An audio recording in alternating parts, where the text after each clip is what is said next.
Does more money mean more security? There is something almost hypnotic about the way human consciousness equates accumulation with safety. Like ancient creatures hoarding resources for winter, the modern mind builds financial fortresses, believing that higher walls mean deeper peace. But observe what actually happens as the walls grow taller. A man with $10,000 in savings experiences a particular quality of worry. Will this be enough if the car breaks down?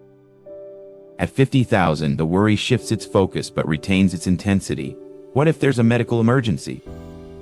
At $200,000, the mind discovers new categories of concern: market volatility, inflation, the adequacy of retirement planning. The amount changes. The fundamental sense of vulnerability remains remarkably constant. This is not a criticism of prudent financial planning. This is an observation of something far more subtle: the way consciousness relates to uncertainty itself.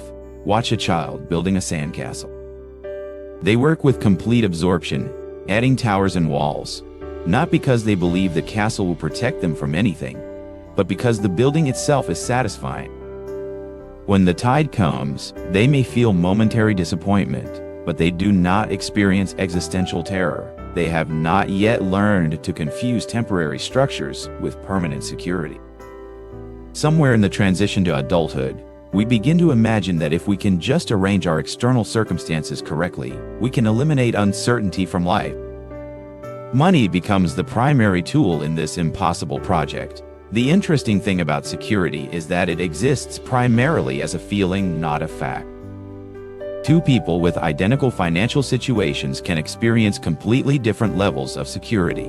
One feels protected, the other remains anxious. This suggests that security is generated somewhere other than in the bank account. But the mind prefers concrete solutions to abstract investigations. It is easier to focus on accumulating money than to examine the nature of insecurity itself. There is a woman who spent decades building what she considered an impenetrable financial safety net. Multiple investment accounts, insurance policies, emergency funds calculated down to the last dollar. Yet she discovered something puzzling. Each new layer of protection seemed to reveal new vulnerabilities she hadn't previously considered. The more sophisticated her financial planning became, the more sophisticated her worries became. She began to understand complex market dynamics, geopolitical risks, demographic trends that could affect her retirement. Her knowledge of potential threats grew exponentially along with her wealth. This is the paradox of security seeking through accumulation. The more we have, the more we become aware of what we could lose. Consider societies where individual wealth accumulation is limited, yet social safety nets are strong. In many such communities, the anxiety about financial security is notably lower, even when absolute wealth is modest by global standards. The security comes not from individual hoarding, but from collective resilience. This points to something worth examining. Perhaps security is not a problem that can be solved through individual accumulation, but a quality that emerges from our relationship to uncertainty itself. What if insecurity is not a problem to be solved, but a fundamental characteristic of existence that can be met with wisdom rather than resistance? The ocean does not become more secure by building higher seawalls. Eventually, any barrier can be overwhelmed. But the ocean itself is never threatened by storms. It is the storms. The waves that seem so dangerous from the shore are simply the ocean's natural movement. Perhaps true security lies not in protecting ourselves from the storms of life, but in recognizing our essential connection to the life process itself, including its uncertainties. This is not to suggest that practical precautions are meaningless. Saving money, buying insurance, planning for contingencies, these can be sensible responses to life's uncertainties. But when these activities are motivated by the belief that enough preparation can eliminate uncertainty, they become a form of suffering.